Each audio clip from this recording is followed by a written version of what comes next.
বেরিয়েছি আজ বাড়ি থেকে হালকা করে নাস্তা।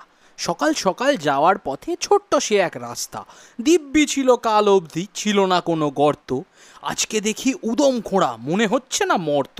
নরক সমান পাহাড় প্রমাণ চাই ফেলেছে খুঁড়ে। 100 মিটার রাস্তা পেরোই 500 মিটার ঘুরে। রাস্তা যখন বানিয়েছিল গেছিল বোধহয় ভুলে, পাইপটা তো পাততে হতো সরকারি এর মূলে। সময় মতো বলে না কিছু, টেন্ডার দিলে মনে পড়ে আমাদেরও তো চলতে হবে, কত আসে আর গড় করে। নিচু থেকে উপরতলা সবাই নিয়ে অল্প স্বল্প, লেবার দেওয়ার পয়সা থাকে না, তাই তো দিনেই কাজের গল্প। থাকবে না কোনো ইঞ্জিনিয়ার পাইপ যখন পাতবে, তাই তো আবার কদিন বাদই রাস্তাটাকে কাটবে। শোনায় হবে সোহাগা যদি এরপরে হয় বৃষ্টি, হড়কে হড়কে চলাচল এ অদ্ভুত এক সৃষ্টি। টেন্ডার পেলে পরেরটা বাকি রাস্তা হবে খন, কেউ তো কিছু বলছে না।